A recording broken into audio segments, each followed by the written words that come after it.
It is a holiday, Eid Mubarak. We will not stop saying that. But even as we do, a couple of weeks ago, we had a conversation with one Odhiambo Otieno. And he told us that there are 9 factors that anyone who is going to win the presidential election, not others, the presidential election, must have. If they don't have these 9 factors, then they might as well kiss a win at the presidency goodbye. He's here this morning. And it was actually very interesting because people seemed to catch on to what it is that he was saying. And so we said we're going to do a part 2 of that to say, okay, fine, let's look at the numbers about a month later and see what it actually looks like and see if some of the people who had not achieved all the 9, maybe they've achieved them by now. So that's what we are doing today, and maybe we'll see how that goes. But a very good morning to you, Odhiambo. Good morning. Good morning. How are you? Very well, thank you. Always a pleasure being here. Thank you for coming every time we ask. Thank you. Karibu sana. Before we get into it, want to share today's proverb. We are in the island nation of Comoros. And it's interesting because Obed's here this morning, and then he told us or reminded us that the oldest living tortoise, because there's a difference between a tortoise and a turtle, is in Comoros. It's still alive. I don't know how many years it is now. I'm going to try checking on that, 100 and something, but it's still alive and kicking. So there's a useless piece of information for you this morning. To do with as you wish. Okay. Tortoise away with that. That'll be too slow though. Okay. So this is the proverb for today, and we'd love to get your interpretation of it. A beggar won't mind being insulted. A beggar who cannot take insults will go hungry. A beggar won't mind being insulted. A beggar who cannot take insults will go hungry. Wow. It's the most demeaning proverb I've ever had. Oh, wow. The guy's already down. Leave him alone. Okay. Yeah, but it's true anyway. Basically, what I understand is that somebody who wants something must be strategic about it. That'll be my basic understanding. Yeah. Yeah. And in being strategic, you cannot afford to face life with your true face. You must have a facade for you to get whatever you want. Yeah. Wow. Beauty of interpreting proverbs. The human mind is a fascinating thing. Yes. Yeah. That one thing that seems one way to you seems totally different to somebody else, and it would actually make sense as well. You must have a facade to get what you want. Yeah. But you must have a Harambe house. And then there's Joe Kamanya. Okay. Yeah. So the 9 factors. It would be great, Odhiambo, if you reminded us about these 9 factors and where they are coming from, because you said these 9 factors, if somebody who is presidential, who's somebody who's going to win the election and become Kenya's next president, must have these 9. If they don't, the likelihood of them winning is close to nil. Yes. Of course, we have the 9 factors. I said I made a derivative from the American elections and wanted to understand, because Kenya's election is fast moving from whatever it was before, especially with the passing of the denominator of the elections, which has been Raila Odinga. Things change immediately. And so we are going a little bit scientific, having been that my firm before has been contracted to run a campaign end to end. So it was a very scientific campaign near Cambridge Analytica. And that informed me to understand how then do we structure campaign for 2027 in terms of the presidential elections. And I went ahead to derive the 9 keys, classified them basically into 3 points. So the first point is, of course, we have the logistics cluster. We have 3 clusters. We have the logistic cluster, which looks at the war chest. Basically, how much do you have to run the election? And Kenyan presidential elections need about 10 to 15 billion shillings to be a formidable candidate. Without that, you are trying. Then under logistics, again, we have the ground network. You must be able to rally at least, you must be able to have structures on the ground that then convert into a formidable mobilization machine on the election day. Then we have the coalition factor under the logistics. the coalition factor is important because since 1997 or thereabout, no single presidential election has been won absolutely on a single party. There are always coalitions. So that then becomes a very important key for us to understand, because whoever thinks they can go it alone is also wasting time. Now, then we come to the second cluster, which is the narrative cluster, which is very important in politics. Now, the narrative cluster, one is the ethnic equation. Kenyan elections has since moved, but there's still the ethnic question, and I will further clarify how it works. In the ethnic equation, we're looking at where do you come from, because the ethnic equation gives you a base. You can't operate in Kenya without a base. Numbers, basically. Then we have I call it the scandal key. The scandal key looks at, specifically in this election, looking at the hustler narrative versus the integrity question for the president, because I believe 90% or 80% of your conversations here go around governance and integrity. And that is very, very important. It also happens in other media stations as well as in the marketplace. Then we have key number 6, which is something I call the veto vote. There are about 6.8 million unregistered Gen Zs who are a veto vote. They're a veto vote because these guys may not turn up to really vote, but they may go to the street to decide who sits in the office. Now, that's a very interesting thing, because if they need to be structured, and the person who gets this key in terms of structuring them and turning them into a voting machine, then is very powerful. But the person that also does not structure them but allows them to go to the street, they'll distract it for him, is going to have a problem. Then we have the last cluster, which is the system or the invincible cluster. And Deep state. Yeah, the deep state. I like the way you put it, my brother. It's basically the deep state. We are looking at IEBC and technology. Are you able to look at IEBC properly? Are you able to see that your votes are going to the right place? Because you must have seen the other day when one of our sister stations did some documentary 19 years later, where we realized that actually these announcements are actually done by some people. You can vote, but it is not actually announced. That's a reality in Kenya still. And 19 years... Leave alone that it comes out 2 decades later. It can happen. The possibility that can happen from the highest level of government shows you that you need a very strong eyes on IEBC and also the technology. Then we have the deep state clearance. We have the issues of ESCC, we have the issues of HELB, etc. Who gives the clearance?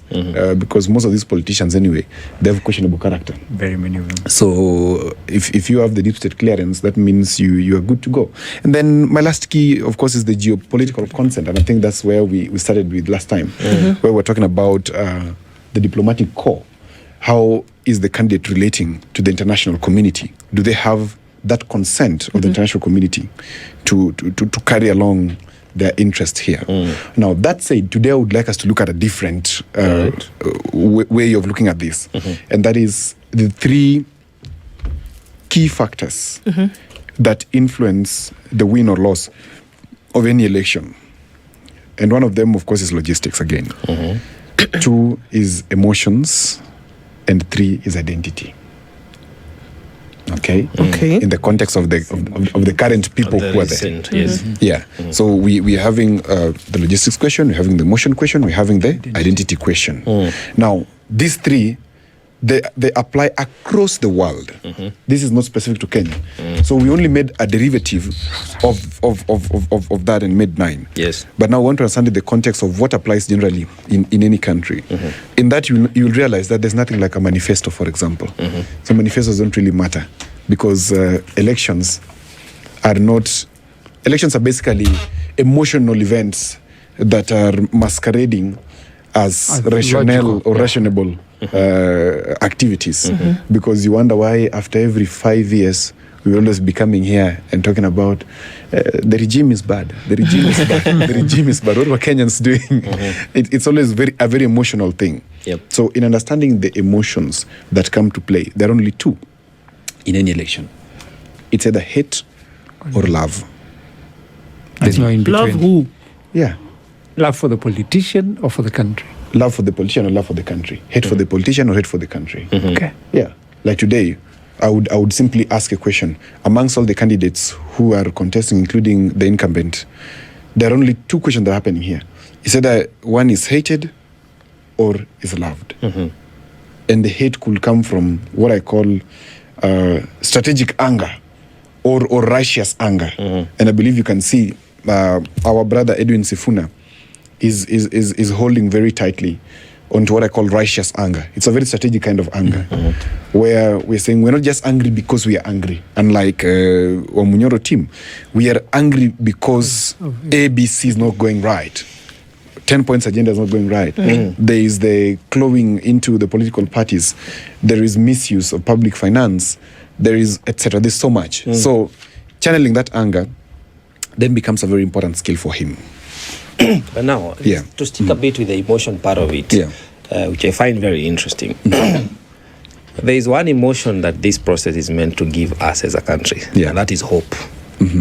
That we are embarking in this process, electoral process, so that we can rationally plan for our country, plan for our generation, and bestow that mandate to that one person who seems to tick now the checklist you are proposing mostly or more than the rest.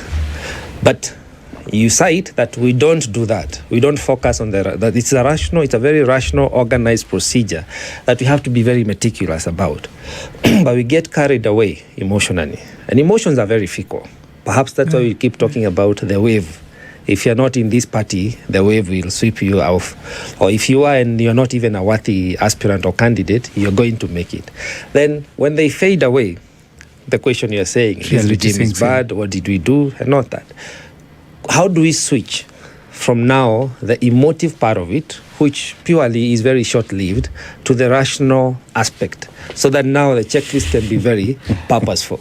What do you think? You're basically asking how do we balance between emotions and rationale.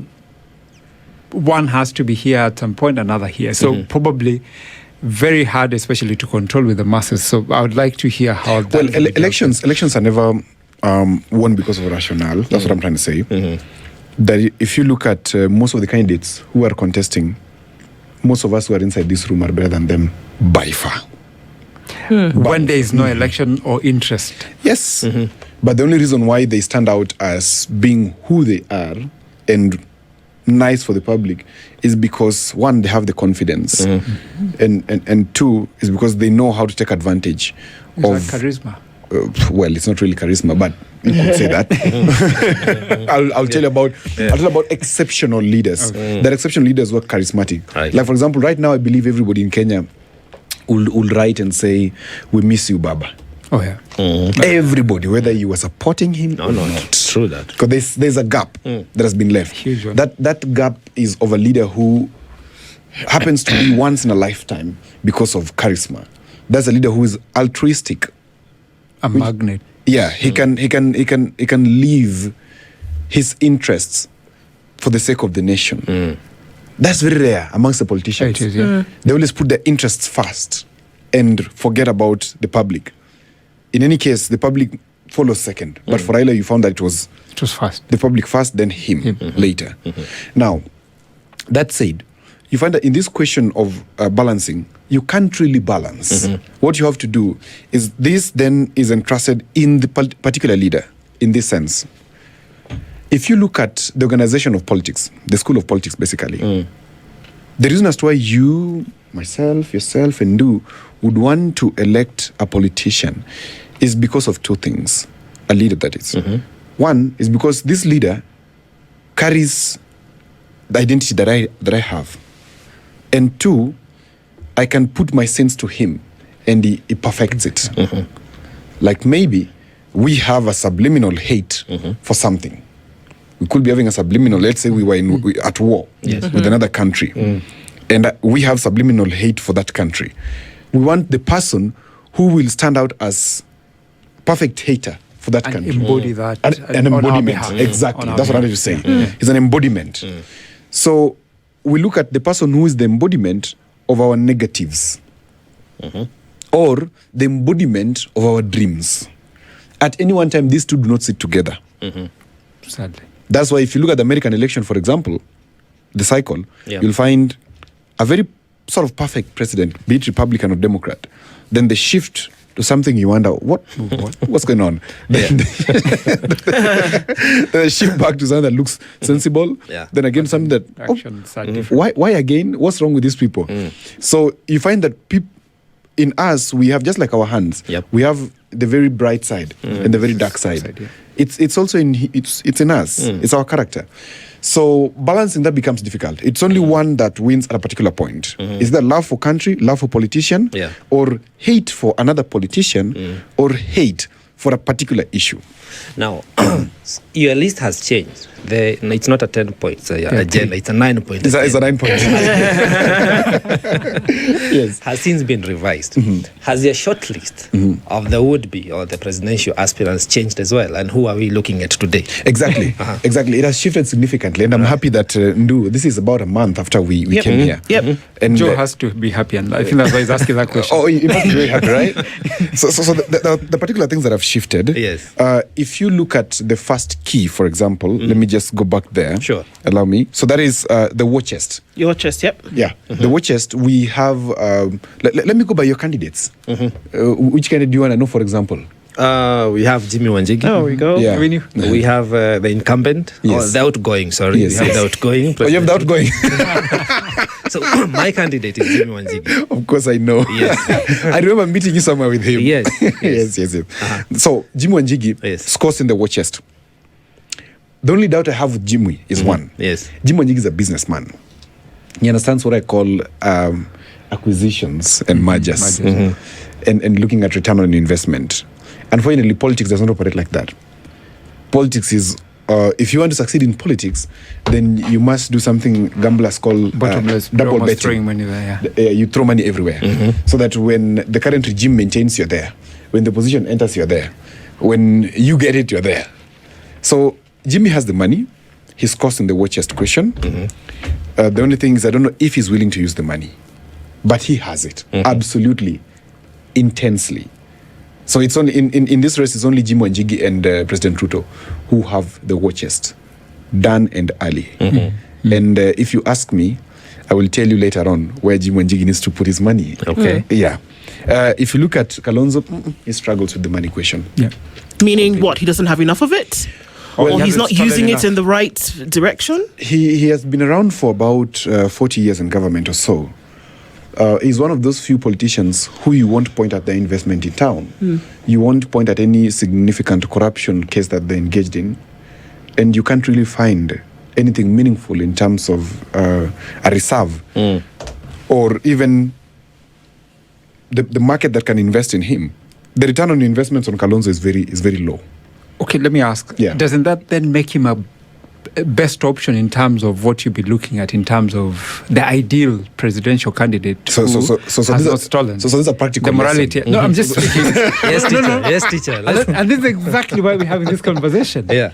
Kenyans are talking about people who are clean. Yeah. Ideally, it makes him the best in my view then. If that's the case. I'll always say Kenyans have a lot of pretense on this question. And you see, there's no need of lying.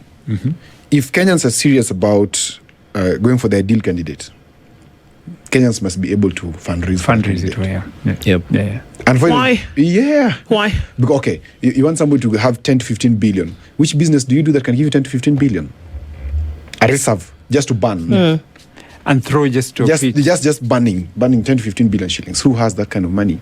No one. So you have to have either a fundraiser, and this fundraiser, either Kenyans do it, or they come out as volunteers. Okay? If that doesn't happen, then the capital interests are going to come in and say, okay, let's take care of your bills. Then let's agree on there's a bills. return. Because they're always doing polls. Most of these polls that are being announced in the media throughout are normally sponsored by the capital interests. So are you likening it to what we saw? I mean, and I think we see this all the time, is that you have I don't know if it's a good example, but in the US you have campaign PACs. Your PAC will put together money for you. And then you'll do things like celebrity endorsed dinners and drives and things like that. I mean, you had the likes of Oprah Winfrey and Beyonce and I don't know, this fella from Virgin Atlantic, what's his name? Richard Branson, Branson, buying a plate for like $1 million for a dinner kind of thing, so that Barack Obama could become president. So you're saying that if you've invested hope, this is where the emotions come in. If you have invested hope in somebody and saying, you know what, we need you to come in and save a situation, essentially because of 1, 2, 3. That you're saying that if Kenyans have that hope, that then they should be able to put resources behind this individual to do it. And if they don't, does that mean the hope is false? The hope is false. Actually, hope is never a strategy in politics. True. And that is why politicians always dangle it. Because it's never a strategy.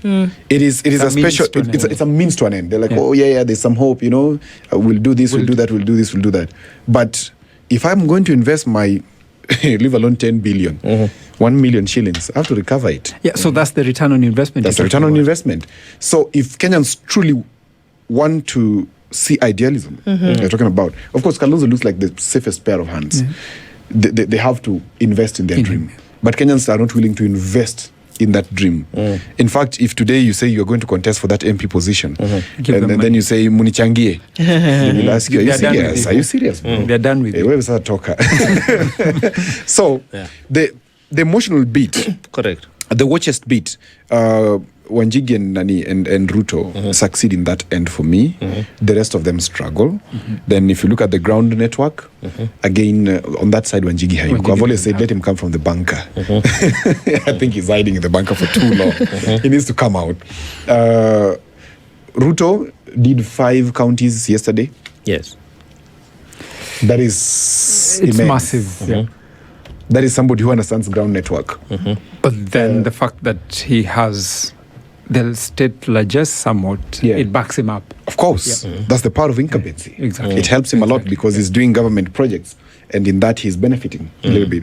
We also have Raila will do that, by the way. Raila will do 5 counties because he also had the resources. If you look at Sifuna, I think he could do better.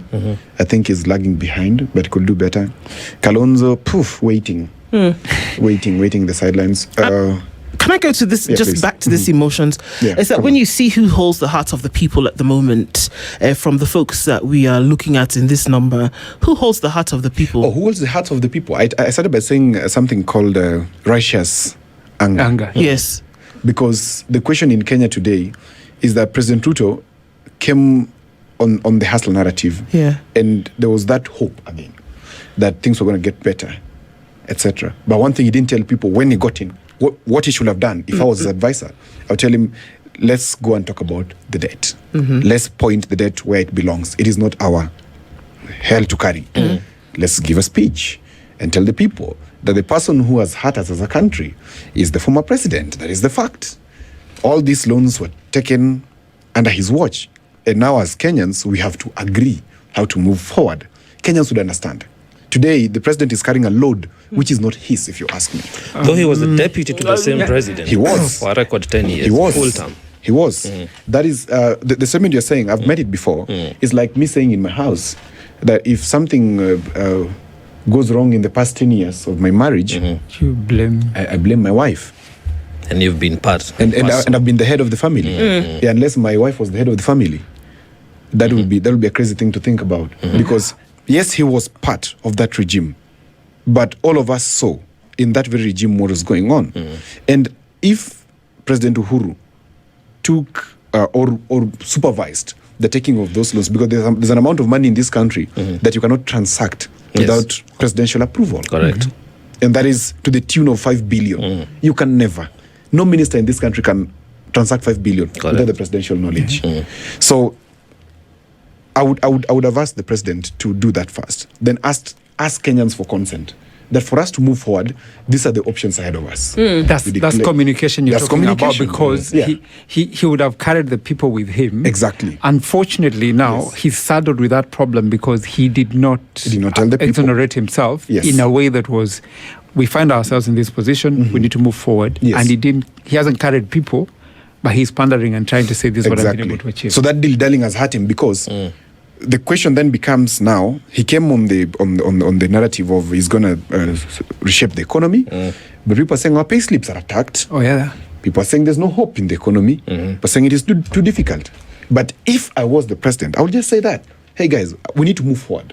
We can go for the former president, then we will hurt our politics. We are going to cause instability, because somebody who is able to do this, you can imagine what they can do if we try to go after them.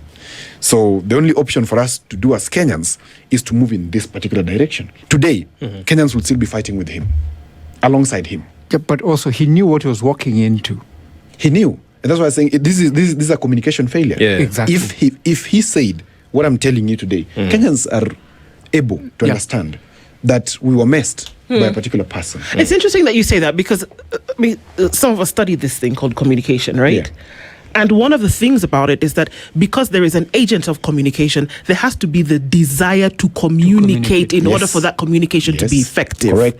Now, if you don't have the need, if you in your mind, you don't feel as though anybody else needs to know what's going on, the likelihood of that communication, so, I mean, do we see that? It seems like that needs to be one of the things that the president badly. Yeah. And this, I push it back, because, public relations is not about lying. Unfortunately, public relations has the worst reputation. but it's meant to bolster the reputation. But he's justified that in his actions, and probably not given the right people that responsibility to do it on his behalf. So of course. He's totally to blame for it. Let me tell you, when Manoa Isipisu was the communications chief for the former president, you must have seen how the president managed us nicely throughout. And I'm saying he managed us because that's what he did. Because he knew how to communicate. There was the Presidential Strategic Communication Unit, PSCU, right? Headed by Manoa Isipisu. In this regime, you can't tell me who is the head of communication. They're everywhere. There are so many of them everywhere. Communication is like the military. Yes, because there has to be a command. There must be a command, center, and there must be a command center. And we must have who is the final say before the information leaves. But in this case, people are having directorates everywhere. So, like with President Uhuru Kenyatta, when you saw Colonel Oguna, did you know that there was a message that was coming from President? So you knew that there was something that was going to be said. Statement. When you saw Colonel Oguna, as was in the military, you knew there's a military statement coming out. When you saw him as the government spokesperson, you knew there's something coming out. Today, if you hear Isaac Mwaura speaking, is he called Isaac Mwaura? Yes. Wow. Okay. Sorry. Yeah. You don't even know him. I don't know him. If you hear him speaking, he is basically echoing what was said yesterday by our minister. So basically, when he starts to speak, you hear like it's like these meetings we go to, and when a person starts to speak, they say, "I'd like to." I just like to echo what Mwalimu had said. But then you speak to something that is interesting. They're failing in communication, but they're getting more bloggers to do the communication for them. Now that's another thing that they're doing. Failure, I think. Yeah, this is another thing they're doing, which is extremely wrong. It's basically creating an echo chamber for themselves, where they're speaking to themselves basically. Because if you have 50 bloggers, or 100 or 1,000 of them, what are you doing? You're not convincing the people. Because elections, as I've said, and especially on this emotional end, you must have a narrative. And I'm trying to tell you that for the president to pivot properly into a consolidated channel, what he must do, and what everybody else in this race must do, is to spin a proper narrative. Create a proper narrative. If I was the president today, this is what I would do. Sifuna is scoring. You can see he's scoring very well, greatly in terms of his conversations. Kalonzo and Wamunyoro, they're doing their thing very nicely. But you hear the president talking about development, and talking from the high horse of we are doing this as the government. Now, people normally vote against the government. The incumbent, actually. People normally vote against the incumbent. They punish the incumbent because the accountability level in Kenya today is fairly high amongst the people, fairly poor in government. So what I will do is to fashion myself as a candidate of the people.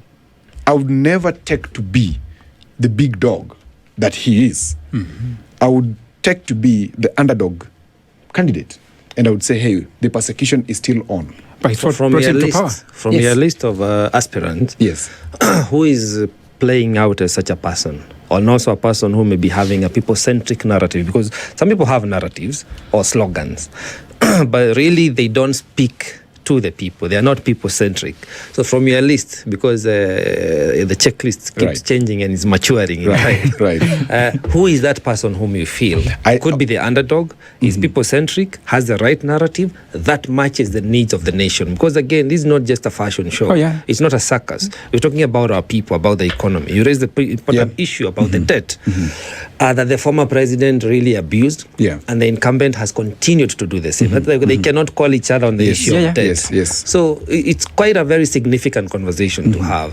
And these are the people we are one of them, because we can only have one at a time. We are going to give them the mandate to govern, to manage our economy as the people, and plan everything around our country. So from the list from where you stand today, whom do you see leaning towards the ideals of the nation?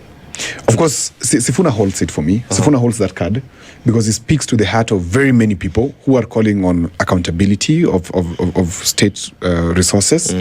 He speaks to what looks like the future of the country, but is not well structured.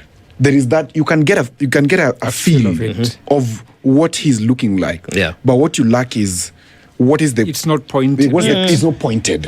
What is the candid plan? What is the straight plan? He still doesn't have a plan. But there is that hope that he has a plan, which is sufficient enough for now. But it needs to metamorphosize very fast. Otherwise, the momentum will go down. If you look at the president, as I've said, he's talking about development, what... If you ask me, for example, there are a lot of stadiums being constructed. Almost every county today has an international stadium. On the way to something. Is very relative. Or a skeleton off. You see, I would like to take you back to Sifuna. He has that people-centric conversation, but he doesn't have the war chest or that money. But is it possible probably for people to plug in because they relate with that now? Do you think it's possible? I've said it before. His guy has to team with Sifuna. Oh, no. If there's going to be any change, his guy has to invest in Sifuna, and his guy has to take the deputy president position. That's a strong opinion, but is there any indication that this man has said he wants to be president of the country? Or does he feel as though, from what you see, if perception is anything to go by, does he not want to lead a movement that is going to actually have Kenyans put who they feel is the leader in place? Or does he want to be at the helm? Let me call out Sifuna on a few things. One, when we were growing up, myself, I grew up in the slums of Nyalenda in Kisumu. We were never used to red carpets. It's like this one you have here. This is a very nice carpet. So whenever people roll out red carpets to you, at times you don't believe that those red carpets are meant for you. You walk beside the red carpet. Imposter syndrome, if you? Well, of course, imposter syndrome. There's a way that Sifuna has been rolled for the red carpet, but seemingly is not accepting that there's a red carpet for him.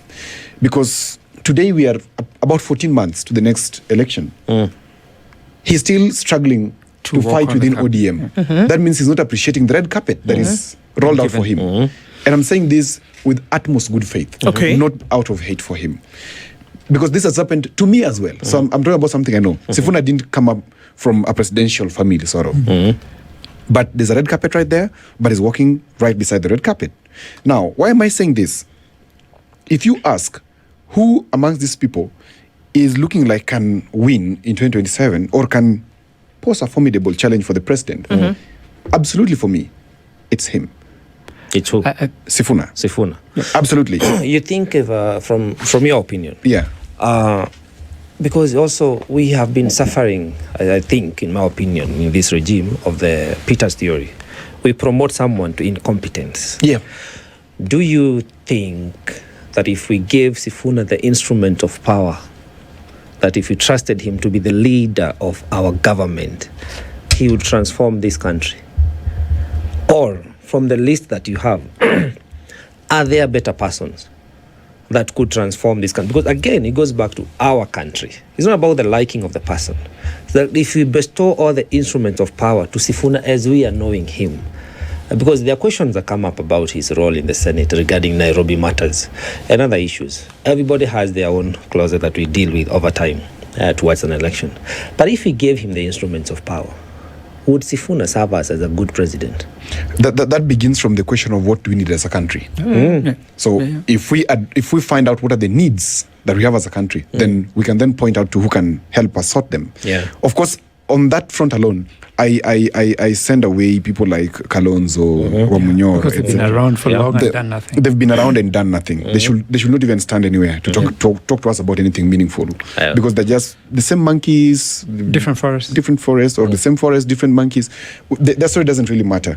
For me, Sifuna seems like he can transform, but based on the needs. That's why Sifuna has a beautiful opportunity, just like the president, who is also wasting the opportunity. Sifuna's opportunity looks like this. He can move to 47 counties. Raila used to do this thing. And leave alone the rally thing. Go to the town halls. Call meaningful town halls. Just like America does it. Town halls. And ask the people, what do you want? Now, another person has come out. So let me finish that. Yes, please. That thought of line, that line of thought. Go to the counties, get what they want. Get the women moving. Get the youths moving, get the different professionals moving, get the farmers moving, then meet finally at a point where all these people present their manifestos. These manifestos are taken by your secretariat and are ramped into one thing.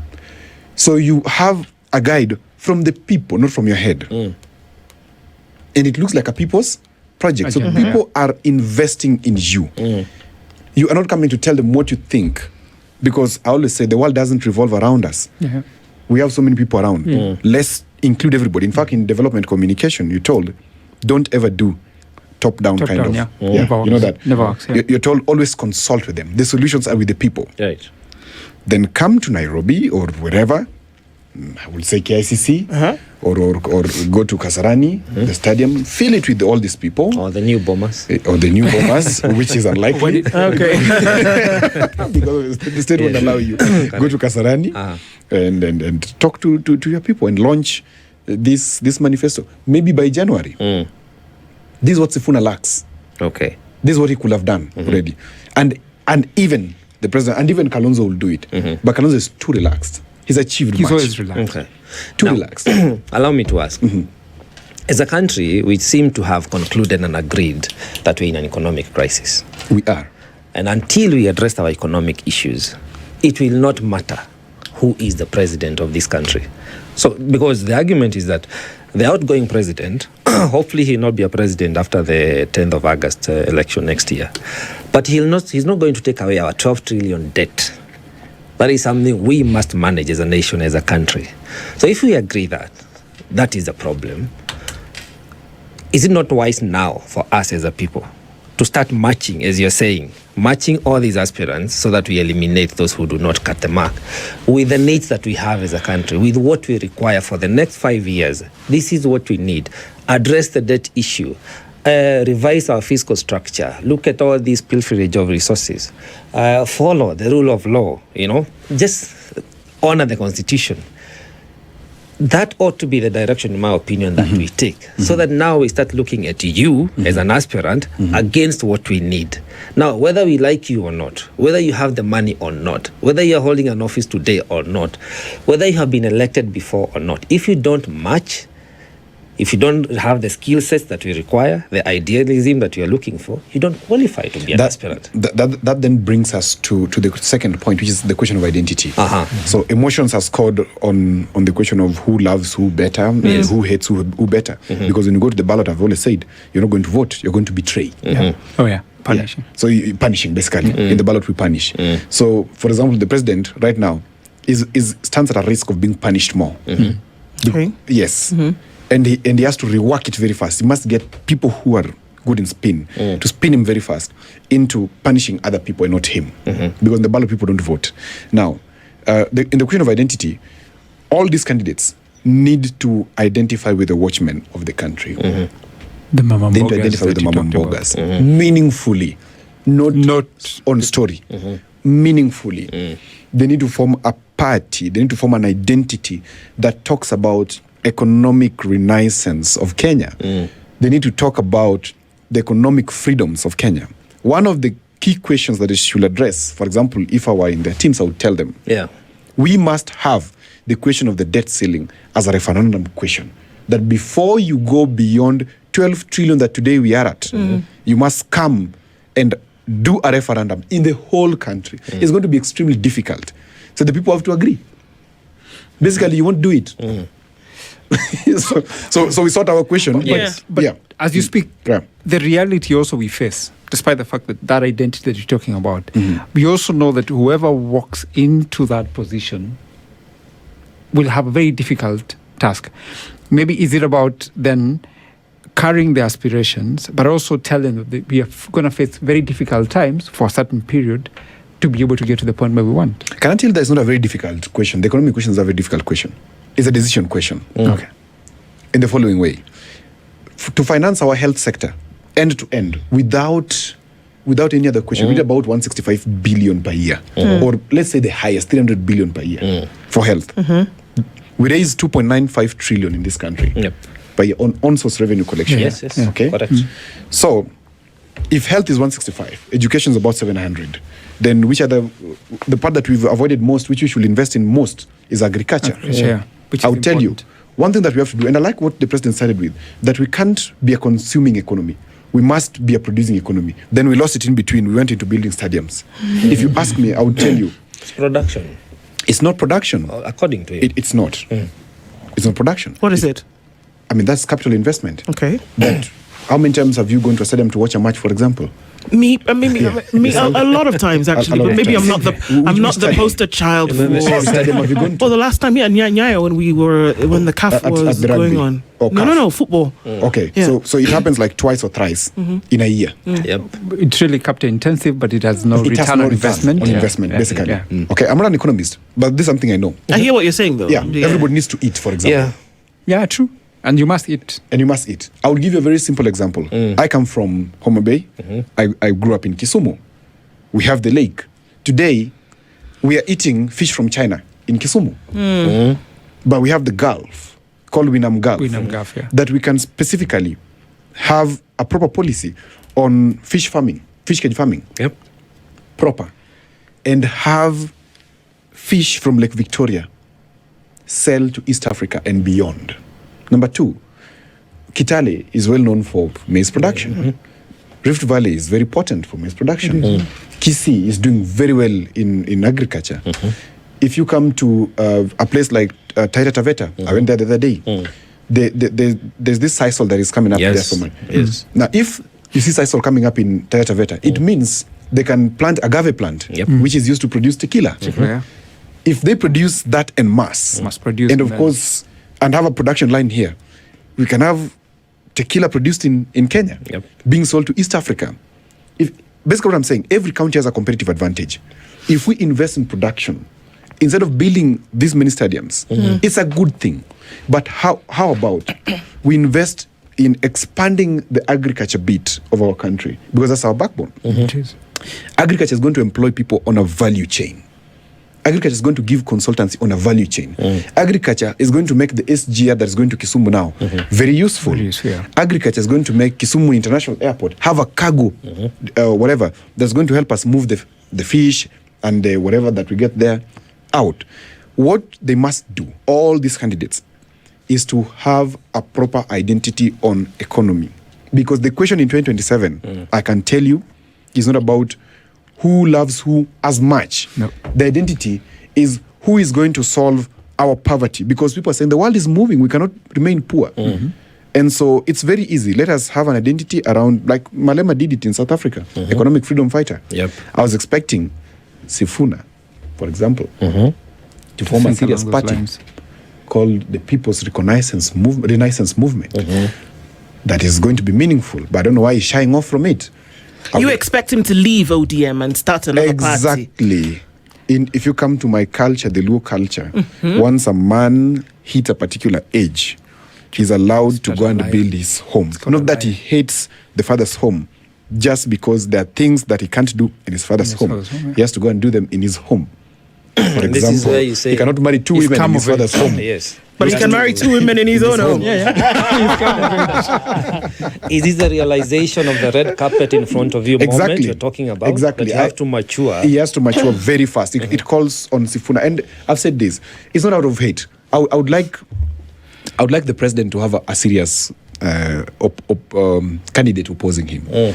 Whatever we have now is pure jokes. So it sounds from your list you're left with Sifuna, an incumbent, and Jimmy Wanjigi. And Jim Wanjigi. And Jim Wanjigi must join Sifuna if he wants to be meaningful. You go tell him. Yeah, I've said it before. Yes. He must join Sifuna. If he truly intends for the good of the nation, let him join Sifuna. If he truly intends for the good of the nation and Sifuna is not serious, let him join Ruto. But whom would you have wanted him? Because, Sifuna just came up the other day. Yeah. So I wonder what you had to say about Jimmy Wanjigi before Sifuna came up. I've always loved him. I think Mr. must know that. I've always loved him. So if it's about matching the potential of good leadership with the needs that we have as a country and the skill sets of the individual, right, we need to expand that conversation. Because remember, there is what we call psychological hacking. I don't want to accuse you of the same, whereby now we start shaping the narrative and telling the people it can only be this way. Yeah. It can only be that Sifuna joins Wanjigi, Jimmy Wanjigi. If not so, then Jimmy Wanjigi cannot make it or Sifuna cannot make it. But I like the conversation that we need to start now going on. Chapter 6, we look at the character and the quality of the person. We go to chapter 12. We look at our public finance management system. Who are these people, if we agree that the issue is the economy? Who can manage this? We look at the social injustices that continue to happen. Because again, even after having a president, he's going to have a cabinet. We're also going to vote for governors. We need, my position is that we have the most incompetent National Assembly. Of course. We need a functional National Assembly in the next regime. So much as we have this, it gives us a bar. That this is the bare minimum. But as we continue to now analyze and assess all these aspirants, we have to have the irreducible minimum where we say, this must be what we are going for. In fact, can I tell you something? Please. Moving forward, I think the most important conversation we need to have is changing our system of governance from absolute or imperial presidency to parliamentary system, but elect proper parliamentarians, because whatever we have now is an impeached parliament. I saw the other day, I don't know if you saw it, one of the parliamentarians was talking about introducing Kikuyu language for 2 hours. I saw it. I thought it was a joke. Yeah, you can see the level of defilement going on. But then, you did say that out loud. It will normally happen with a microphone in front of you. That speaks to the lack of quality that we send into that house. Yeah. But at the same time, what you speak about is actually already out there. In the month of June 2024, that was put out very clearly. When Kenyans came out in numbers to demand for certain... You see, you have very many people who've gone to school, they don't have jobs. And that's why the problem is becoming that, why are you keeping us and having a very incompetent bunch making decisions on our behalf? You also have economic disenfranchisement.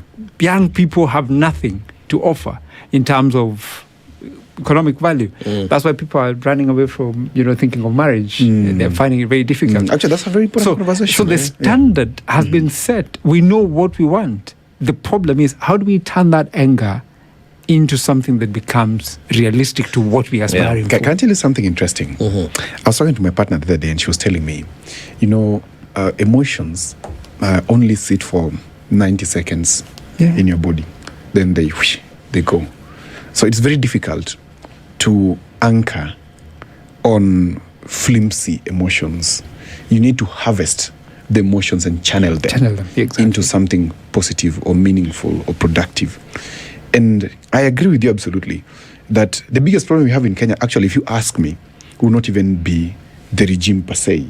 The biggest problem we have in Kenya is the people we send to parliament, because they should be able to hold the regime to account. And by holding the regime to account, we'll be able to know that, okay, the regime is not working, because in parliament, they're already telling us that A, B, C, and D is not going on well. But because parliament is not doing its job, the people have now taken onto the role of legislation and oversight, basically. And they can clearly see that A, B, C, and D is not going on right. And so, at this moment in time, the thing that perhaps Kenyans must do, which is also a big problem, they must elect better MPs. But the challenge is, as I talked about the politician, the leader, being an embodiment of either our desires or our ills. It points to you where the problem truly is. It is with the Kenyans, the voter. Because you know so well that Odhiambo is coming to you, he wants to be MP for Kabondo Kasipul, and I tell you, if you look at my history, is that a declaration? Maybe. Okay. From the fullness of the heart speaketh the mouth. The abundance out of the abundance of the heart, the mouth speaketh. Thank you. So, and you know, if you look at my history, you find that Odhiambo has questionable character, or he's been involved in scandal XYZ, but still go ahead and elect him, or Odhiambo doesn't have any scandal or doesn't have any show of bad manners before, but you say, Odhiambo is too good, is too clean, yakae kando. Huyu jamaa mwenye aliua mtu juzi, huyu ndio yeye. Huyu jamaa wash, huyu ndio yeye sasa. But it's more a question of resource, I think, because that's what you started with. It's more a question of who has the war chest. Yeah, it's more a question of 1, resource, 2, identity, and 3, emotions. So who can manage these 3 at a go? Because there are people who have gone to parliament minus resource. I can tell you, for example, somebody from Bomet. I saw Njeri Minor from Nyeri, which is the Nyeri or Kirinyaga. She's the women up there. She's a 32-year-old. I'm older than her. But she's in parliament. I don't believe she has garnered billions. That I agree. And so many more. So the biggest question is Kenyans making a decision and saying, let's do this. And perhaps this is where now the media comes in to play a bigger role in terms of educating the population what kind of a leader you truly need to have. Because this is what it means by showing best practice in the world. That in Britain, for example, we have a 24-year-old in Westminster. We have a 25-year-old in Westminster. We have even the oldest who is still in good character in Westminster. If you go to the US, you do a comparison of the same. You can even compare our region. You can go to Rwanda and see who was elected there, albeit being that their politics are a little bit different. From here. But there's something about leadership. You skip Uganda, but it's fine. Uganda's a banana republic. There's not so much to learn. Odhiambo Otieno is telling us this morning that there is a certain method to this madness, and that the formula for who will become the next president of Kenya is, after the 9, hinged on 3 things: logistics, emotions, and identity. Right? So that's from the point of view from the persons who will put themselves in position to be president, and whether then they will get the vote. But then there's the vote. The psyche of the person who picks up the ballot paper and goes and fills in a name. Like you say, we don't work with voting for someone, you work with betraying another. Or punishing, not betraying. You punish. You punish. You're not voting for, you're punishing. Yes. All right? So if that is happening, what needs to happen in the mind of the person who is voting for? Because this person could have all their ducks in the row, but you know what? There's somebody who's going to decide. What's happening in the mind of that person who is making this decision, even if you have everything? What could happen is that, of course, the person will be having their serious doubts, and that doubt collectively becomes palpable anger, which then, if it goes to the street, can destabilize the state. That's why we always say IEBC must be strong enough to absorb the shocks that could be happening, because people are going to make a decision. And as we have said, if people are going to punish, then the president is losing in 2027. Why? Because people are going to punish him a lot. Okay, because so that's playing on the psyche of people. What has happened in the minds of Kenyans, in fact, for what you're thinking, that would then say the ballot would be a punishing mechanism for the incumbent? Do you know, when politics, basically, let me put it as such, politics is like an engine. An engine must have a combustion, and must have an exhaust. If it doesn't have an exhaust, then the engine will explode. Okay? If you look at the situation in Kenya currently, quite genuinely, the engine is too hot, but it is too contained, and there's no exhaust, proper exhaust. Okay. And so many people have believed that the only resolution they have, the only tool they have, is the voter's card.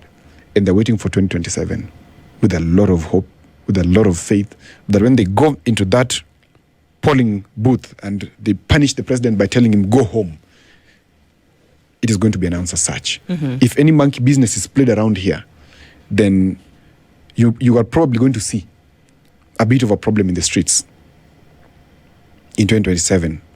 Okay. There's no space for monkey business this time around. Hang on. Yeah. So from what you're saying, so that I can understand this properly, Kenya, yes, people are disenfranchised at the moment because they feel hurt, they feel let down, they feel betrayed. There's a higher index of distrust in society today. The economy has been affected. Certain public amenities don't function to optimal, whatever the reasons may be for that. But they're pointing this finger at the president. Yes. And because of that, are now being involved in this process. Yeah. Now, we're seeing the Nicole Cardi, we're seeing all of these things going on. So there seems to be a renaissance where people are knowing, okay, we've got to register to vote, but beyond that, we've got to vote as well. So if I hear you correctly, Odhiambo, what you're saying is that people will come out and vote in large numbers. And because they know they've done that, they're going to protect their vote, and they're coalescing around this idea in numbers. So if this thing doesn't go the way people have imagined, there will be chaos? Of course. Take that to the bank. There will be a lot of chaos if it doesn't go according to the imagination of the people. Because the anger in the people is too much. It is too much. In fact, it's anger, disappointment, hopelessness, destitution. It is too much in the streets if you go outside there. And you talk to anybody, they'll tell you, no, anybody.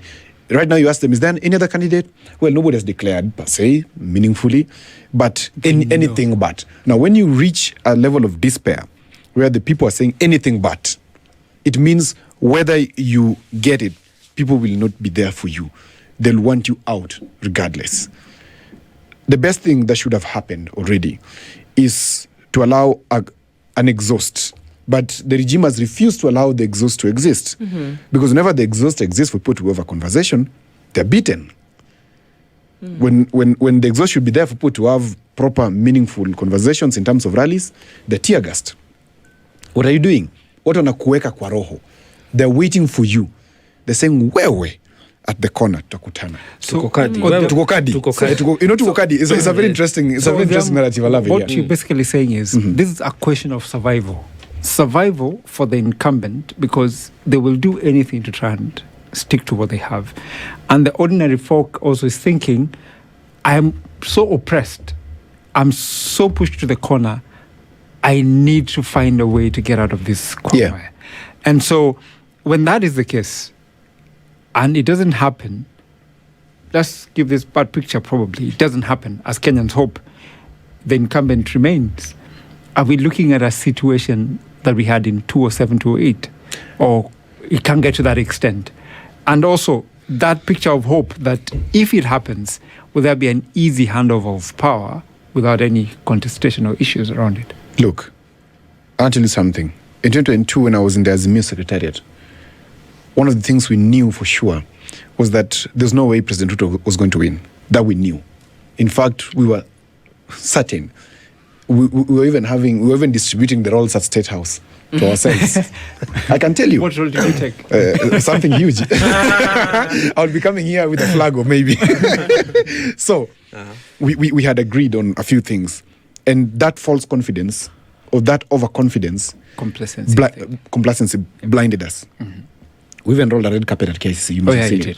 And together with one of my friends, who's very huge in this country, we visited a college around here in South Sea, very big college. I think he knows. And that college has the biggest conference facility in Eastern Central Africa. Many people don't know about it, just here, South Sea. And we were preparing on acceptance speech. Oh, good Lord. Okay. We were just the three of us, myself, that person, and the principal of the college. And we were ready, we were set. But it didn't come to be. So just to answer what you're saying, if there is that imagination amongst the president's team that they have this under lock and key, they're lying to themselves. And there are these court gestures that the president must stop listening to if he really wants to. Because I still believe up to this moment, give him a fair chance, given everybody a fair chance, we can still have a chance to do politics properly. Without killing people, without tear gassing people and that sort of thing. But if they attempt to steal this election, it will be something unseen. But isn't there a temptation for that? There is a temptation because you've had people talk about it. You've had people like Sudi talk about it in rallies that kwani hatuwezi ongeza. Kujaza debe. Kujaza debe. That is a careless talk for this country. It's true. It's a reckless comment, and not just him. We also had, I think it was a woman rep from, was it Mandera, one of the counties, making such a rhetoric that are very abrasive in nature. Yeah. And we should not entertain that. We shouldn't entertain that. Because these people, you keep calling them leaders and politicians. I don't. For me, they're employees. William Ruto is my employee. They are. I pay him using my tax. Whether I'm working or not, we all pay them. That's right. So it should not be rocket science for us to say we are firing you because you're not doing the job that we wanted done when we gave you that position. You should not attempt to put up a fight, because it's abuse of office. When you use the police and the other law enforcing agencies to try and suppress the voice of your employers. The people who, you said our tax revenue is about 2.95 trillion per year. Which is true. We raise that money so that we can organize our society called country. It should not be that difficult for us as a people to come out and say, no, we don't want you. We strongly do not want you, and we stand by that. Right. Whether you bribe us, whether you tokenize, whether you intimidate, fight, or kill some of us, we still do not want you. That resolve, have we developed it? Because sometimes talk about the cosmetics of the election, the optics, the trait we are trying to define. But do we have the resolve as a people to strong, the way we are saying that's a tukokadi. People are beginning to take the initiative and say, I understand the significance of this process, therefore I must be committed, and one way is to get myself a vote. Do we have that resolve, that conviction that we know we the people, as the Constitution says, hold the power? Therefore, there is nothing William Ruto and his people will do to remain in that office once he's voted out constitutionally on the 10th of August. Once he's voted out constitutionally, Ruto cannot do anything. Because let me tell you, when around 13th, 14th of August 2022, were some of those people who were telling Jacom, let's, fanya kitu. Sasa, this is the time. We have everything. I remember Jacom saying, no. Chebukati do the right thing. They're like, okay, this man, as much as he's breaking my heart, but there's something he's talking about which I see as beautiful. We were like, no. Announce. That is the time. Let's do it. Let him go to court. We will already be announced as the whatever. And he refused. And at that moment, I realized one thing, especially that evening when I drove to Bomas and I saw President Ruto's convoy come in for the announcement. I knew this country, anybody can be president. With the IBC that we have as current, anybody can be president. At that time, you were speaking about the current IBC, or are you talking about now when you saw that happening today in 2026? As at that time, that move in 2022 showed me two things. One, Raila accepted that let's have a country and not myself. That was very good because he could have taken the power. He could have. Everything was in his favor. But he said, no, Chebukati will do the right thing. And Chebukati did, in my view, the right thing, as he had told us. Because many people were telling him, hey, let's announce ourselves and move forward. People have done this before in Africa. But he said no. So, because the election was clear, the loss was too small. 200,000 votes. Too small. It can be one. Yeah. But when he said no, then we set up precedents. Now, coming 2026, 2027, let these guys not be deceived.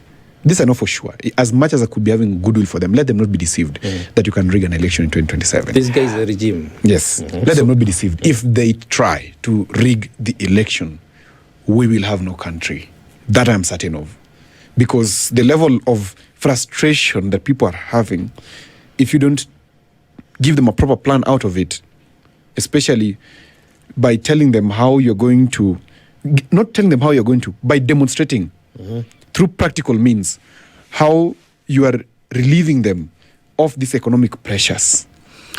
So it's not happening currently. So, Odhiambo, I mean, you are in the realm of communication. Yeah. And when somebody tells you something, you don't always go with it because it's possible that they could be saying something to you but mean something totally different. Right. such is the practice in politics as well, that you can go for rallies and hundreds and thousands of people will turn up, but that you may not have their support. That you could go for rallies and 1,000 people may show up, but that doesn't tell the story of the political space that people are in at that time. Let's not focus on the people, but the folks who are pushing this agenda. They're very minimum, I think maybe 20 at most, 20 candidates that you would have at most. What should they believe in terms of what Kenyans are saying at the moment? This vitu kwa ground ni tofauti, something that has come up very often, that you can say something when you go to a rally and you say tunafanya hivi, kila mtu say hey, but then you go to speak to people on the side of the road and somebody tells you, man, it's got to be different because my children cannot eat. Right? So what's to be believed? What's to be believed? You said just a few minutes ago that if you go and you hear from what people are saying on the ground, telling you something very different. People are frustrated, there's distrust, there is, complete apathy. But is that the majority? Are people saying what they feel or are convicted of? Because there's got to be a science to that as well. Now, let me tell you, you actually mentioned something that I wanted to go to next, which is apathy question. Because the competition in 2027 is whoever is competing for the presidency against voter apathy at individual levels, be it Kalonzo, Wanjigi, whoever. Voter apathy is the biggest worry because of this. People are, should we say, disillusioned or disenfranchised? Disillusioned because they don't feel like there's any of those represent what they aspire what they aspire for. And that points us to one thing, It comes back to what is Kenya? Who are we and what Kenya do we want? When Kibaki came in 2002, he laid a plan. I think there was somebody called P.S. Nalo, and there was somebody called, I think he used to be a governor, he died from Nyeri or something, Gakuru. Yes. He was a PS then, and Anyang' Nyong'o as the minister then for planning. And they did develop a vision called Vision 2030. Today, where we are at, we don't have a vision beyond 2030. We don't. If there is one, tell me. We have Singapore. No, it's not a vision. Okay. Yeah. So what Kenya needs first is laying of a vision. Vision 2060 or Vision 2045. Lay it down and tell Kenyans this is where we are going and this is how we are going to achieve it. Because people are wanatapa because they don't see clearly where they're going. And so anything is going to happen. And in this fashion, what has to happen, in my view, is that because the people are so mad in the streets, whoever is coming needs to give them a plan. Are people mad though? Oh, people are mad. Are they? So, are people upset? Are people are fed so up? upset. Have people actually hit the wall when it comes to the governance of the country? Are they? Upset. Are enough people? Okay, here's a different question. Exactly. Are enough people upset enough to move the needle? People are upset enough to change the conversation. Are enough people upset enough? I believe they're enough. At the same time, when we're talking about that anger and looking at and listening to the president talk about he has a plan, they have a plan. But then, as you say, Kenyans don't seem to see the plan. There's no plan. But he keeps insisting. There's no plan. Okay, I'm just trying to, reiterate that he must, and he's insisted, others are clueless, he has a plan that he's trying to implement. Which plan? What? God knows. Yeah. So I keep wondering as well. To develop the country, he's very clear. He said it many times. As well, though, then, if that be the case, then, as an alternative, are we going to just punish him and then get a similar person like him who has no plan? Who? And that's the whole point of all these politicians. The only person who has a clear plan, I can tell you, and I've said this before, is Wanjigi. Yeah. The only person who has a plan. The rest of them don't. Because the plan for any human being is money in the pocket, food in the stomach, a house, and a good life where they can walk and interact freely. So you agree with President William Ruto? That he said that all of these guys, I think the word he used is porojo or something. Yeah. And he said all of these guys who are just here talking, I want to plan. I Sasa, do. watatoa ruto alafu. That's what he says. I do agree with him on that, but I also question what is his plan for the people? Because his plan is building houses. Developing. Do you think about is that the need currently? No. Is that the need currently? No. It's not the need. It's never been. It's never been a need. That housing thing has never been a need. It's a good thing he's doing, but it's not a need to be serviced. What part of Jimmy Wanjigi's plan you feel, you identify with as a Kenyan, you feel would transform this country? Putting money in the pockets of the people. That's the most important thing for me. Right. Putting money in the pockets of the people. Because what people need is to have disposable income that they can invest. Purchasing power. Purchasing power. People there, saizi ni kuomba 8,000 bro, unaweza nipea? Itakuwa ngumu. Ni kuomba 8 unaweza nipea? There's nothing in the pocket, man. It's the same outside there. payslip is raised. And how many People people don't have in my phone, I'm not a serious politician per se, but how many people in my phone Keep ask me asking for for money? favor, yeah. There's a time I could give them, but now I can't because I don't have, literally.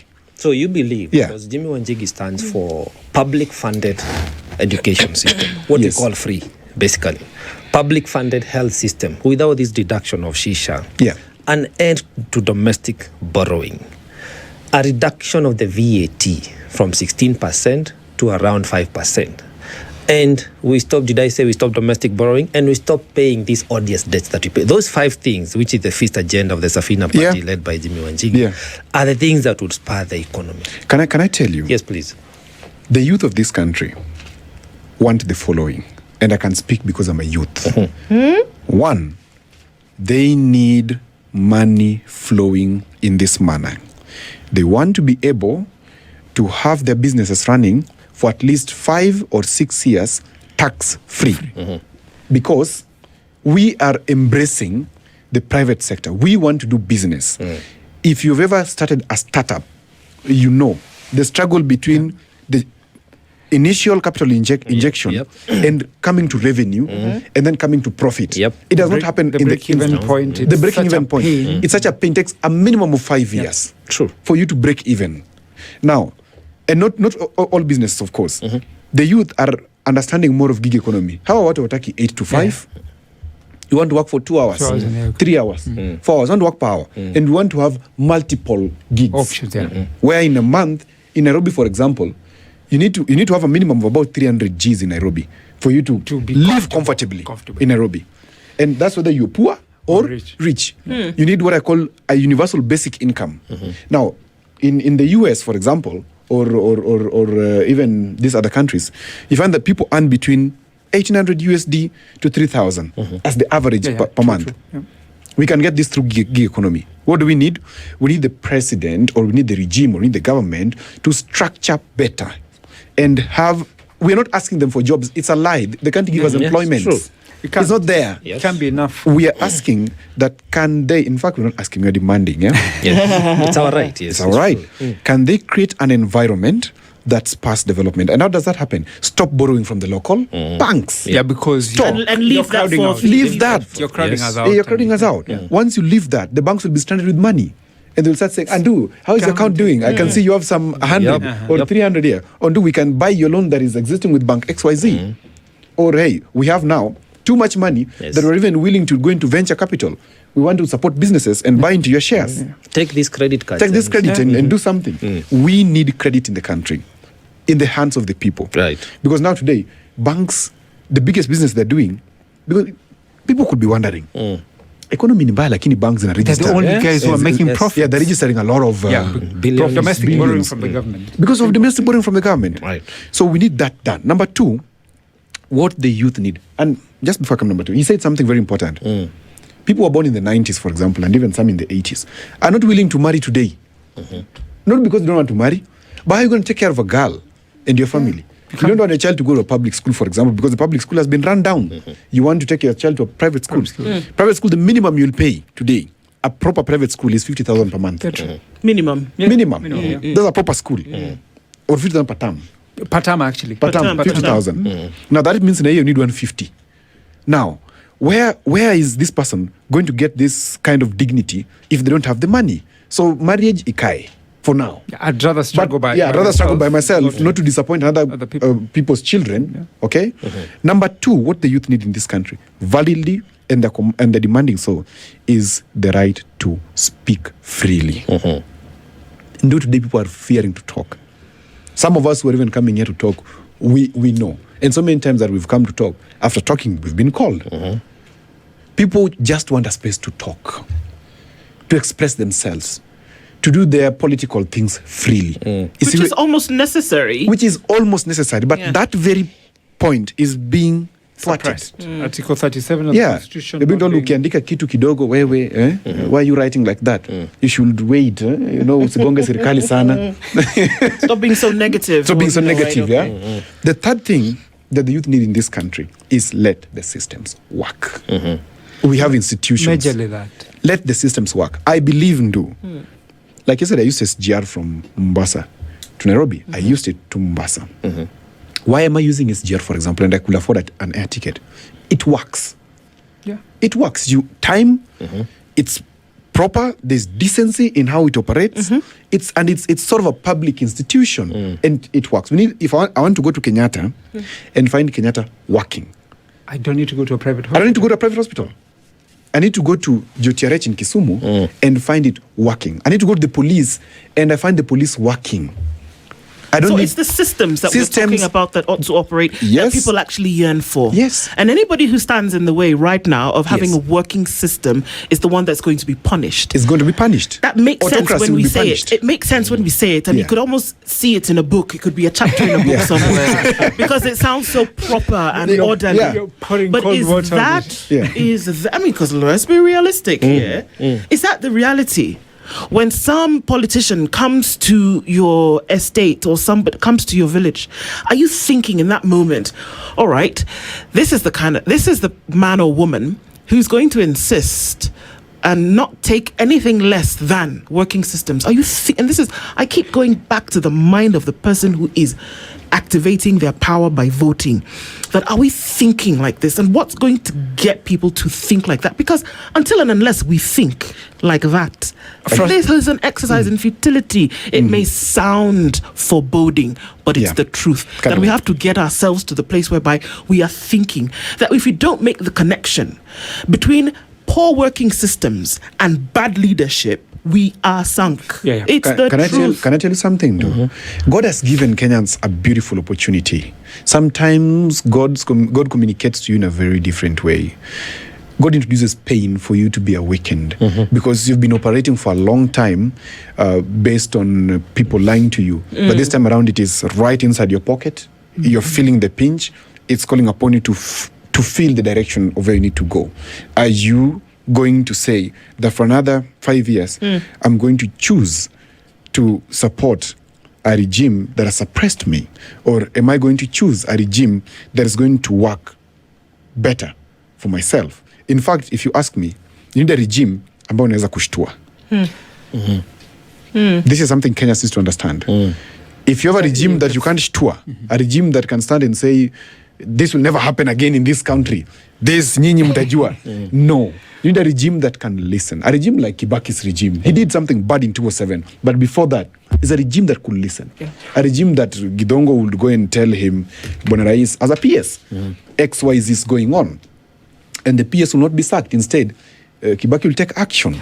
But I think William Ruto must curse his luck. And for good reason. He is dealing with a very tech-savvy group of people who know what is expected, who know what is their right, and they know where to get it and how they should get it. They are able to compare with what other people have. So, unfortunately for him, and I think it came to bear in June 2024, when people said it can't happen. They're not going to go to the streets, they'll get tired. Then it became a carnival, a festival, and people were enjoying themselves. Then it became apparent this is going to change the trajectory of things. So you could have suppressed that anger. And I feared that that's the end of it. But what I'm saying today is there's the embers that he didn't put off. are starting to spark. They're flaring up. And what, unfortunately for him, the more he continues to double down, it's unfortunate for him, because clearly I think he might be the first incumbent to bite the dust. But then, this anger again, Tukokadi is important. People going everywhere to, register is good. To wake up that morning, to remember that we have a date with destiny, is what would matter more. Because then we can say, as Ndua said, idealize and say things we want to say. But if we don't turn up and vote on the last day, it wouldn't make sense. It wouldn't make sense. and that's why maybe I've been too hard on Sifuna and telling him, you know what, guy, get out of ODM, form your own party. You know what? Tukokadi is going on so well. Run. Don't wait somewhere. I don't think it's unfortunate for William Ruto that the country is in an uprising. I don't think it is unfortunate for William Ruto that the revolution is still on the call for good governance. I don't think it is unfortunate for William Ruto for Kenyans to want better management of our resources. This is a fortunate thing that could ever happen to this nation, great nation called Kenya. And in my opinion, it's about time we will step away from personalizing the political contest and understand it to be a matter of national issue and national interest that can only be addressed by the competent person that we put in office. Meritocracy must prevail. The stories of kakistocracy and autocracy need to die in 2027 so that we can liberate our country and ourselves. Voting somebody out does not mean you hate them. It should happen because you want better. It should happen because you want a better tomorrow. Today we are reading about, from the bold newspaper, The Standard, about the high mortality of infant mortality. Right. That should concern everybody. The other day we were reading about people not having enough drinking water in Marsabit. Yet resources are dispersed there every day. A few weeks ago we lost lives to flooding because of mismanagement of our housing and our development structure. It's not controlled, it's not well structured. So these are the issues each and every one of us needs to appreciate. They are sustained by poor leadership, by bad governance. And I like it when you make a very deliberate attempt to help us profile the would-be person who are going to employ, not a leader, not a politician. For me, I'm looking to employ someone, give them a job to manage our country. How I wish that this conversation continues and people continue being cardy, like everybody, make sure you have a vote, so that now in time as we profile them, those whom will have remained with as we eliminate the riffraffs will be worthy of that position. There will be people we can hold accountable. Right. And I also appreciate what you said, that we should have a government that we can call to order. Because the opposite of that is what we have now, which is short of a dictatorship. That you have employed people using a constitution, but you cannot question them. So I think these are conversations we need to continue having. And I want to see how the checklist continues on maturing and improving. But today, as we sit here, what can we do? Because again, we don't want to go the fear-mongering way. Saying that if we do this, 2007 is going to come back. If we do this, it should be a 2002 moment. What should be the good ideals or energy? Because all these emotions are energy that are meant to propel us towards a certain action.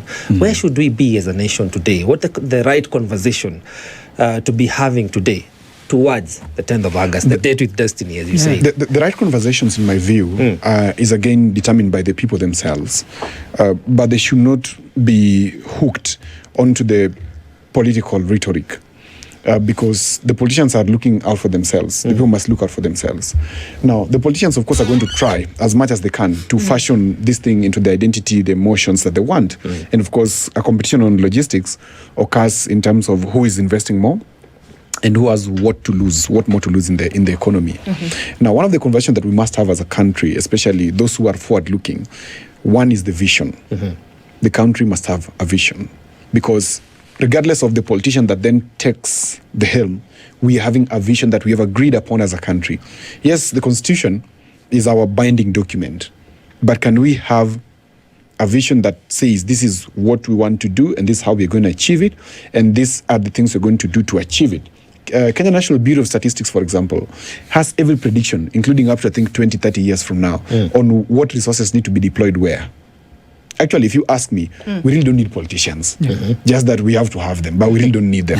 Because KNBS has it, and we have government departments. We can just agree on people collecting revenue, and we have somebody supervise for us on how this money is used to help us grow. But for the questions of avoiding perpetual state of death, and for security, then we need politicians to help us balance those two. So one is the question of vision. Let us have a vision 2060, vision 2063, like the African Union has its own. Let us have that conversation before 2027. It's important. The formation, your formation, Sifuna, whoever it is, let's have that conversation. The media as a whole, we must start to ask ourselves the question of where do we want to go? Because you now realize if the government fails, or if the country fails, even the media is not spared. We all face financial difficulties during that time. Number two, the question that we must have, the discussion that we must have, is on the quality of leadership. Okay. And be serious about it.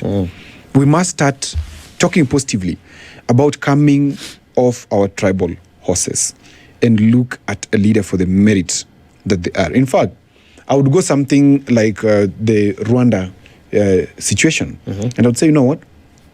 It is unlawful for you to identify yourself by your tribe. It's unlawful for your ID to have which tribe you belong to. It should be unlawful. Your ID should be Kenyan with the ID number. It's national. National. That's why it's a national ID. It shouldn't be an ID that even has my location and sub-location. It is actually useless. I am a Kenyan. The only thing you need to know is my address, which can change anytime. Because now I could be living in Kibera. Tomorrow I'm living in Lavington. The other day I'm living in Kisumu.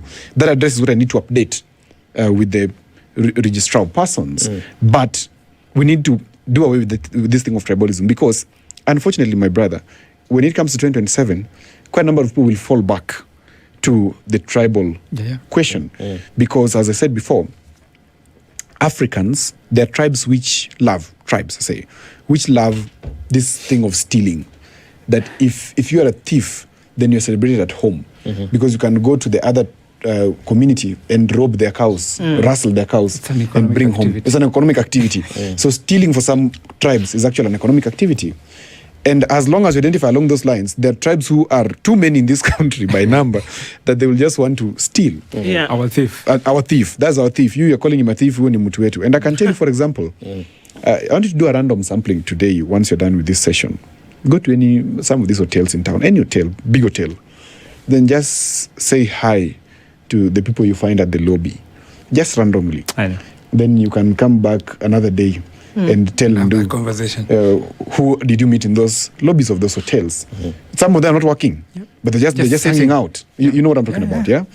And so if we do away with that question of tribalism, we're going to move to another extent. Then thirdly, the other point that Kenyans need to converse about genuinely is, what do you want as a Kenyan? Unfortunately, the media has shifted. And allow me to speak about this from a media perspective. Initially, we had press agentry, where we would speak one way. Rais Moi, alikuwa so people were just being informed. But now, the conversation has shifted to engagement. People need engagement. They don't need press agentry. That is why you find that our newspapers are not selling much until when we go online. Then we can have subscription, and it sells more because people need to engage. They can comment on a newspaper that is there.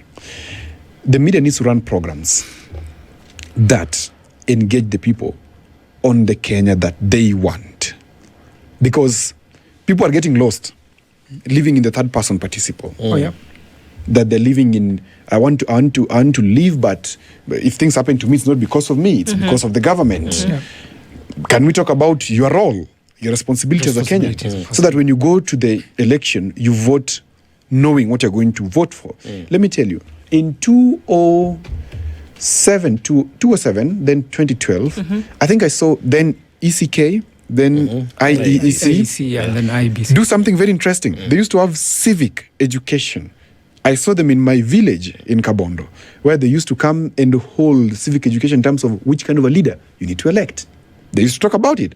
And people could gather in the market center and listen to this education. There used to be very many organizations that used to teach people this, the kind of leader that you need to have. And you can bear me witness. Perhaps the parliament between 2008 to 2013 was the best parliament Kenya has ever had. Very progressive. Why? Because the people were educated quality. properly. The quality of parliamentarians there was very good. And it's around that time that these organizations and even ECK and IEC used to do this kind of public engagements of civic education. It is something that needs to happen once again. So I'm calling upon the IEBC to also be accepting of financing from organizations which are willing to facilitate them and facilitators to go and hold media programs that educate the people on what kind of leaders they need to have. Because I believe Section 6 or Article 6 of our Constitution, IBC can help us with that in terms of talking to the people on air, what needs to be done. What do we talk about when we mean integrity? What is integrity and how does this affect you at the end of the day? This money should also be able to go to the villages or IBC go to the villages and talk to the people, hold barazas, and tell them about what kind of leaders they need to. Because I don't believe IBC's role is just to be a referee, just to count. So I think what you're saying for me, and what I'm hearing is, we need to have a purpose-driven leadership. Right. One that is clear on a specific agenda that is people-centered.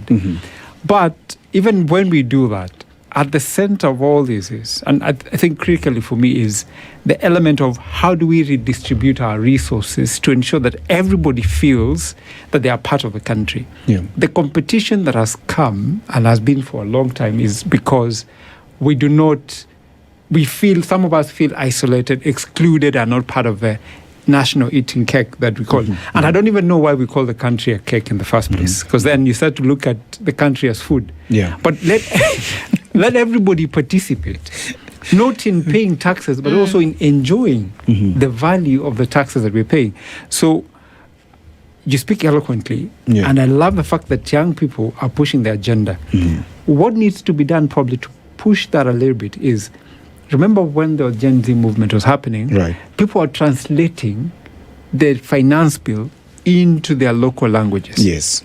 That should happen more to make people understand what is at stake for this country.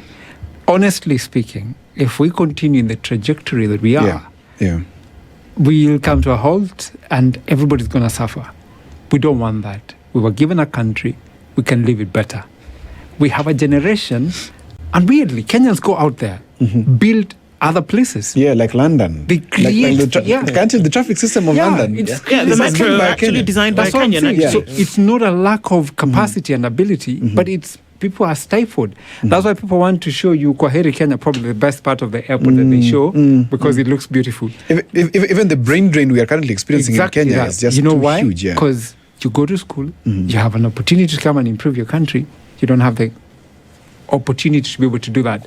So for me, purpose-driven leadership, empower and allow the youth to develop and push the private sector. Because government cannot employ everyone. Allow people to do business by creating an environment that will be able to employ others. And that way, this country becomes a better place. Beautifully, what you're saying, we can even, in the economic plan that you and the other teams will be having, one of the things I would even suggest, we can freeze development for 2 years.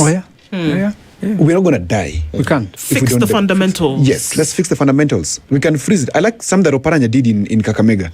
In each and every financial year, he focused on one thing and made it a success. If it was water, made the water big. If it was roads, made the roads big. At the end of his 10th year, there was something big that did, including level 6 in Kakamega. Though he didn't finish it, but I was there when he was groundbreaking. And now the government has taken it over, is finishing it. That's what I call a vision. That's vision, yeah. So what we need is we can freeze this development budget, which the government says, we have to borrow 1 trillion, you know. And actually, does that money go to development in the first place? I don't know. You tell me what has been built except the affordable housing. And actually, what you're saying is very on point. Yeah.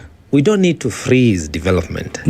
We need to define what is development in our current times. Well, I agree. Because we keep saying development in the name of structures. Yes. Put up a building, put up this. But even human capital growing our own people, investing in health and education. That is development. It is. We just need to redirect the resources to the appropriate goals and ideals we are having today. I think it's a matter of prioritization. And stop defining development to be a structure where you see painted and it was funded by CDA. China developed this real estate thing. And it's something I've always told these people who are on the affordable housing thing. China developed this avoidable housing. This avoidable housing. Well, you call it that. Too big. Yes. To an extent that there was so much money that was being given even to private developers to construct affordable housing in China. Do you know so many buildings in China now are unoccupied? The entire beyond buildings, the entire cities that are uninhabited because they've developed to the point whereby nobody, it's not the need. So the biggest conversation we must continue having is what is our need as Kenyans? And I agree with you on this question of redirecting the money to development and right development. For example, I would say, Ndu, I don't know whether this happens in Nigeria. Sorry to ask. just ask me, I'll tell you. I saw Tinubu being praised so much this morning. I don't know what he's done. By who? By somebody. Hey, God. Okay, sorry. Okay, let me patriotic. Sorry. Let me ask the question. So, I don't know whether this happens in Nigeria. Because, for example, I was looking at if we have, let's say, we have so many Kenyans who are very brilliant, having technological innovations. Yes. Could we have something like a national, like what they were talking about, sovereign finance, use of wealth, whatever? Yes. Can we have a national sovereign venture capital? Yep. Okay. National sovereign venture capital. That is specifically meant for innovations, whether you're 50, 20, or 18, but you have an innovation. Can you present it to the council? Or can you hand it in online and they go through it and it receives financing? Viability and then finance it. Then this sovereign national venture capital also has an incubation bit that incubates businesses for at least 18 months because startups always die within 18 months. Can they be incubated beyond 18 months or within 18 months? Then they're produced into the market. That is development that I think as youth we need more. And the startups have to be, and forgive me for being this way, but to be localized. Because you see, most of the time the startups that we're looking at, the ones that are doing well, are by foreigners who, work through proxy. I can tell you, for example, I've trained so many people who are going to do pitching, so many who have very beautiful ideas, but because they can't rent a mzungu, they can't get rent a white man. They can't do what? They can't rent a white man. What does that mean? So when you go for venture capital bidding, right, especially when you're going for ideation funding or seed capital or scaling, what happens majorly is that they look at who is your in charge of technology, what's your board looking like, and of course 68% they always fund those with the mzungus, white face or Chinese face. Right now I can tell you most of the venture capital firms in Nairobi are receiving financing which are funding Kenyans, white Kenyans, or Asian Kenyans. Yeah, they've come from wherever they've come from. They've established their trade here and they're pitching here. So they follow the money basically. So the money leaves America, the money leaves wherever it comes to Kenya. They have to be. They follow it. So then they pitch from here. Now, you and me, if we pitch for something, we're not probably going to get it. But so many Kenyans who have beautiful ideas. Like I have a group that I've trained. They have something about sickle cell that helps relieve the pain. It's a very good, it's called thermosooth. Very good thing. And when I took them for pitching, those guys refused to finance them completely. But I was like, if we had our sovereign venture capital, the Ministry of Health, for example, would see that this thing is going to cut costs in terms of pain management, for example. Yes. You speak well, but the problem again is it's never a lack of ideas. It's about the buy-in into the ideas. You also have people patent things, but then somebody steals that idea and they own it because of the resource element. So my feeling is there's so much young Kenyans or Kenyans can offer, to be very honest. We have very sharp minds. The challenge is, why are we not allowed? And that's the space I think a lot of young people are pushing for. I can use technology to come up with something, and don't tax me a lot. Allow me for a period of time before you take my money. And even licensing. And the example why should I pay for license? Unfortunately, the example there is even those who are in positions of making policy are not even paying taxes. They're evading taxes. They're evading taxes so big time. why are you punishing me for not paying taxes? So I think there's a lot to be gained, but it's a question of responsibility and having an accountable system. And that's why we are calling out on people like you, my friend, Yes. and Sifuna, your friend, and everybody who is positioning as an alternative government to structure better. Let us not waste time in that side. Otherwise, we will remain with this head swell. In Kijelo, we call it head swell for quite some time. In Kijelo, we call it head swell. Head swell. This head swell for quite some time. We need to have structures moving. Yes. And Kenyans, the biggest thing that I may call them to do is to turn out and volunteer and look at this as their own responsibility, their own lives that they're fighting for, and not giving power to a politician, so that they can give it to somebody who looks like them, who understands them, and who has a vision for the country. Yeah. Are you active in the Tukokadi conversation? Are you looking to step out there, get 2, 3, 4, 5, 10 people? I went with Sifuna to Kitengela. I went to see what was going on. I wanted to understand the ground. I got whatever I got there, the feeling. I've been observing and also talking to quite a number of people, including Babu himself. And so many more. And we are exploring the best. The Tukokadi is the voter registration. Yeah. That's what I meant. Because we are saying everybody has a responsibility. You must take your 5 or 10 people that you know are not registered. Yes. The reason I ask this is to shift the paradigm shift that we need. Also shift in the conversations that we continue having locally and loudly. Are we ready to take back our country? You know, are we ready to take back? Have we had enough of conjecture, of sloganeering, of manipulation, of abuse? Are we ready to take back our country? We need it, and I agree with you. Maybe in the future, in the short term, because I'm a strategist. In the short term, I may join your team or welcome, or whichever team. But that is another conversation. Thank you. I think it's been great for us to then be able to look into some of these matters, because through these conversations, so many things come out to us. Our readiness, our have enoughness. We can come up with new grammar even today, but that we should have these conversations, because guess what? The folks who don't want you to move beyond where you are don't want you to talk about it. Odhiambo, thank you for joining us this morning. Always a pleasure. And look forward to the next time that you can talk with us. You made it past 7:37, Obed. Well done.